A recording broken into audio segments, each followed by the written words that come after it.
మన జీవితానికి సంబంధించినవి లేదంటే మన ఆనందాలకి, మన సంతోషాలకి సంబంధించిన నిర్ణయాల్ని మనమే చేయటానికి అనుకూలంగా మన మనస్తత్వాన్ని రూపొందించుకోవాల్సిన అవసరం ఉంటుంది. ఎంచేదంటే స్వీయ నిర్ణయాలే నిజమైన ఆనందాన్ని, నిజమైన సంతోషాన్ని నిర్ణయిస్తాయి. అది ఇతరుల నిర్ణయం అయితే అది దుఃఖకారకం అయ్యే అవకాశం ఎక్కువగా ఉంటుంది. లేదంటే ఒక జీవితాన్ని బలవంతంగా నడిపే విధంగా ఉండే అవకాశం ఉంది. అందుకని ఎవరి నిర్ణయాలు వాళ్ళే తీసుకోవడం అన్నది సరైనదేమని చెప్పుకోవాలి. తెలివిగలవాడు తన జీవితానికి సంబంధించిన నిర్ణయాలు తనే చేయగలుగుతాడు. కానీ తెలివి తక్కువవాడు తన జీవితానికి సంబంధించిన నిర్ణయాలు తను చెయ్యలేను అనుకుని ఆ నిర్ణయాలు చేయటేసి పరిస్థితిని తెలివిగలవాడికి అప్పచెప్తాడు. కానీ వీడి గురించిన సకల సమాచారం వాడికి తెలియని కారణంగా వాడి పరిధిలోనే ఆలోచించి నిర్ణయాన్ని అమలుపరిచే అవకాశం ఉంటుంది. తద్వారా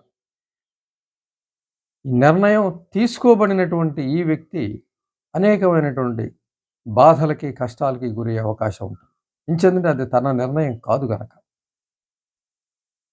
తెలివి గలవాడు తనకి సంబంధించిన నిర్ణయాలు తను తీసుకుంటూ ఉంటే, తెలివి తక్కువవాడు తను తీసుకోలేక ఇతరుల నిర్ణయాలకి బలవుతూ జీవితాన్ని గడిపే పరిస్థితి ఉంటుంది.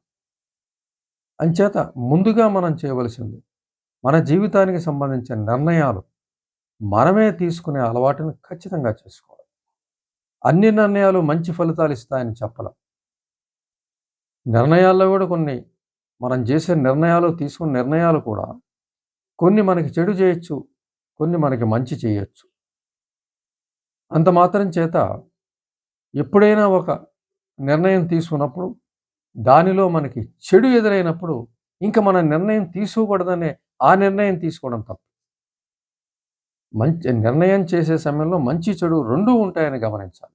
దాన్ని బట్టి మనకి సంబంధించిన నిర్ణయం మనమే తీసుకునే విధంగా ఉండాలి. చెడు నిర్ణయం వచ్చిందా?